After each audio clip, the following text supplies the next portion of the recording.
Le message du jour vous est présenté par notre frère Marc.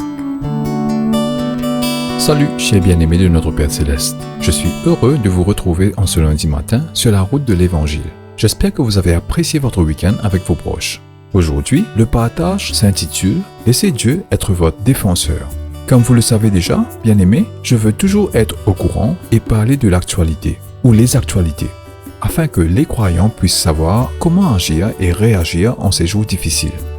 Récemment, notre pays a connu un mauvais événement dû à l'augmentation des prix des produits de base et il semble que ces soulèvements aient été alimentés par des messages sur l'Internet.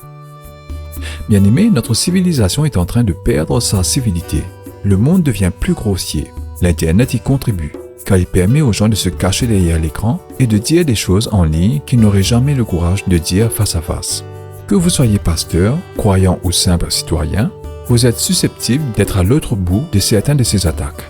Veuillez noter que le service informatique de la police est en alerte pour surveiller de tels comportements et agir légalement contre les fauteurs de troubles sur le net.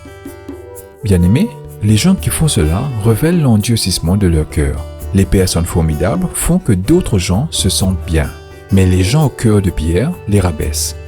Les gens qui rabaissent les autres ont un petit nœud pour cœur et se moquent des autres parce qu'ils pensent que cela les aiderait à se sentir mieux. Ils négligent le fait que leur comportement sur le net peut allumer un feu à travers le pays et provoquer la violence, la haine et la destruction. Ils ne savent pas que c'est le diable qui tire les ficelles derrière le rideau dans de telles circonstances parce que le mensonge, la haine, la violence, le mal et la destruction sont ces terrains de reproduction.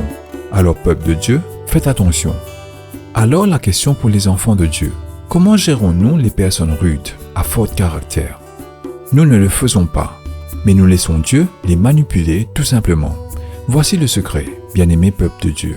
Vous laissez Dieu être votre défenseur. Le titre même de ce message.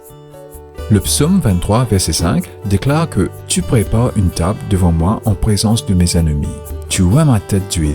Ma coupe déborde. » Bien-aimés, je vous en prie, méditez sur ce verset.